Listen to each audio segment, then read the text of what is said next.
हरिया नाम का आदमी अपनी बीवी और बच्चे के साथ सड़क किनारे बने कच्चे मकान में रहता था। हरिया बहुत ही गरीब था। वो मेहनत मजदूरी करके अपना परिवार पालता था। ये बात उस समय की है जब ठंड का कहर अपने चरम पर था। अरे राजू की माँ, थोड़ी आग जला लो। आज तो ठंड बहुत हो रही है, ऐसा लगता है मानो कश्मीर हो यहाँ। आग भी किससे जलाऊं?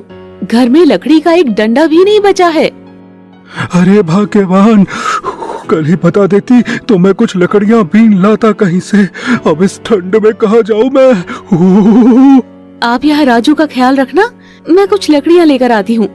ये कहकर मालती बाहर कुछ लकड़ियां लेने चली जाती है।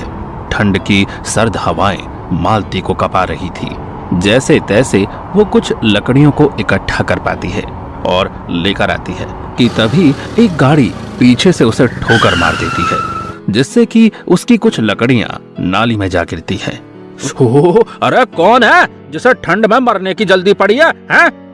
मालती जैसे तैसे उठती है और गाड़ी वाले से कहती है, साहब, जितनी जल्दी आपको घर जाने की है ना, उतनी ही जल्दी मुझे भी है। आपकी वजह से मेरी लकड़ियाँ गिर गई और आप हॉर्न बजा रहे हैं। अरे ठीक है, अब जल्दी से साइड में हो लो। ये कहकर वो हॉर्न बजाता हुआ निकल जाता है। मालती अपने भाग्य को कोसते हुए कहती है, हे प्रभु, हम गरीबों को कुछ दे ना दे, लेकिन ठंड में इस तरह से तो न सता। मालती अपनी लकड़ियां लेकर घर आ जाती है। हरिया उसे देखकर कहता है, ओह, अरे भाग्यवान, ये चोट कैसे लग गई तुम्हें? अरे कहाँ गिर गई थी तुम? अरे मैंने कितनी बार कहा है कि देख कर चला करो, है? मालती हरिया को पूरी बात बताती है और हरिया कहता है, ओह, अरे भगवान भी न जाने क्यों हम गरीबों पर सितम ढाने में कसर नहीं छोड़ता है, और ये पैसे वाले भी। मालती उन लकड़ियों को लेकर थोड़ी आग जला देती है, जिससे घर में ठंड से थोड़ी राहत हो जाती है। कुछ दिन बीतने के बाद अब ठंड के साथ साथ बारिश भी होने लगी थी। हरिया अपने घर के बाहर बैठा था कि तभी एक गाड़ी आकर रुकती है। गाड़ी वाला अपनी गाड़ी देखता है और हरिया से पूछता है, अरे भैया सुनना, यहाँ कोई मैकेनिक है क्या? मेरी गाड़ी बंद हो गई है और मेरे साथ मेरा परिवार भी है। हाँ साहब, एक मैकेनिक बैठता है वहाँ पर, लेकिन बारिश होने के कारण वो घर चला गया है। जब तक वो आता नहीं है आप यहाँ आकर बैठ सकते हैं। हरिया के इतना कहते ही उस गाड़ी वाले की पत्नी कहती है, नहीं, मुझे नहीं जाना उन लोगों के पास। देखो ना कितने गंदे कपड़े पहने हैं और बाहर सर्दी भी बहुत है। अरे बाबा, लेकिन खराब गाड़ी में बैठकर क्या करोगी? और सर्दी बारिश इतनी हो रही है कि गाड़ी में बैठना मुश्किल हो रहा है। भाई मैं तो वहाँ जा रहा हूँ। ये कहकर वो गाड़ी से उतरकर हरिया के पास आग तापने बैठ जाता है। ठंड के साथ हवा और पानी और तेज हो जाती है। वो औरत भी मजबूरी में आकर वहाँ आ जाती है। वो सब आग के सहारे बैठ जाते हैं। वो गाड़ी वाला हरिया और उसकी बीवी को देखकर कहता है, अरे तुम लोग इतनी ठंड में ये हल्के फुल्के कपड़ों में कैसे रह लेते हो? अरे हमें तो इन कपड़ों में भी सर्दी लग रही है। अरे साहब जी, हम लोग तो इस आग को ही अपना कोट बना लेते हैं और इसी के सहारे सर्दी निकाल देते हैं। और हम कर भी क्या सकते हैं जब भगवान ने गरीबी ही लिख दी है हमारे भाग्य में। गाड़ी वाले को हरिया की हालत देखकर उस पर दया आ जाती है और वो अपनी पत्नी से कहता है, अरे सुनो मीनाक्षी, गाड़ी में वो जो आज शॉपिंग करके गर्म कपड़े लाए हैं ना, उन्हें इनको दे दो, हम दूसरे खरीद लेंगे, ठीक है? गाड़ी वाले के इतना कहते ही उसकी पत्नी गुस्से में कहती है, हटो, मैं किसी को नहीं दूंगी वो कपड़े। पता है कितने ब्रांडेड है और महंगे भी। इनके लिए मैं घर में फटे पुराने कपड़े पड़े होंगे, वो भेज दूंगी। आप ज्यादा दानवीर कर्ण बनने की कोशिश ना करो। उसकी पत्नी की ये बात सुनकर हरिया को थोड़ा दुख होता है, लेकिन वो इसको भगवान की मर्जी समझकर चुप रह जाता है। थोड़ी देर बाद बारिश बंद हो जाती है और वो मैकेनिक भी अपनी दुकान खोल देता है और वो अपनी गाड़ी बनवाकर चले जाते हैं। हरिया की पत्नी हरिया से कहती है, आपने देखा ये पैसे वाले गरीब को कैसा समझते हैं? ये कपड़े तो ब्रांडेड पहनते हैं, लेकिन इनकी सोच ब्रांडेड नहीं होती है। इधर गाड़ी वाले को अपनी पत्नी का व्यवहार बहुत खराब लगता है। वो हरिया और उसके परिवार के लिए अगली सुबह जाकर कुछ नए गर्म कपड़े खरीदता है और उन्हें देने पहुंच जाता है। वो दरवाजे पर आकर कहता है, अरे सुनो, कोई है क्या? जी साहब, आप यहाँ कहिए, क्या काम है? वो मैं ये कुछ कपड़े लाया हूँ जिसे तुम अपने परिवार को दे दो, जिससे ठंड में कुछ राहत हो जाएगी। अरे साहब, कल आपकी पत्नी को बुरा लगा था, इसलिए मैं ये कैसे ले सकता हूँ? अरे कोई बात नहीं, उसकी बात का बुरा ना मानो, और वो यहाँ है भी नहीं, इसीलिए मैं कह रहा हूँ कि इन्हें रख लो। हरिया उन कपड़ों को ले लेता है।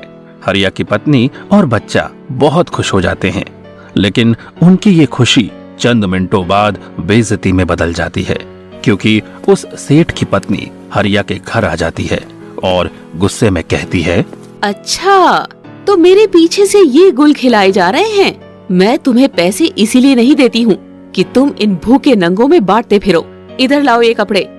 ये कहकर वो उन कपड़ों को हरिया के हाथ से छीन लेती है और वहाँ से गुस्से में चली जाती है। सेठ भी वहाँ से नजर झुकाकर चले जाते हैं। अरे, हमने तो इनसे कोई मदद भी नहीं मांगी थी, ये तो खुद ही आए थे।